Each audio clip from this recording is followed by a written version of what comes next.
Welcome to Cluster Repairs UK, your trusted partner for specialist automotive display repairs, servicing and parts.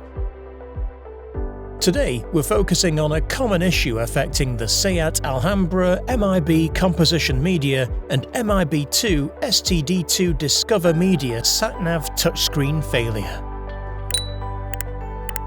These sat-nav units come in single or dual memory card slot versions and may or may not include a CD player.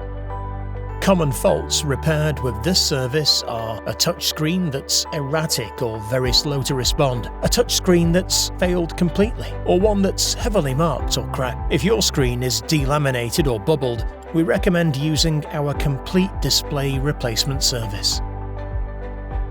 Here you can see an example of a faulty display suffering from touchscreen failure. At Cluster Repairs UK, we offer a full touchscreen repair service backed by a lifetime warranty.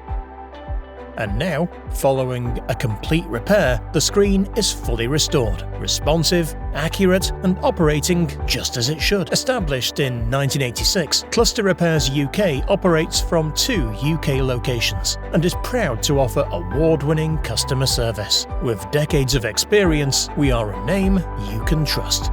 If you require any further information or assistance, simply click the Ask Seller a Question button below. We're always here to help. Repairs can be booked online for mail-in service, dropped off in store, or arranged as a while-you-wait appointment. Thank you for watching. We look forward to assisting you with your repair.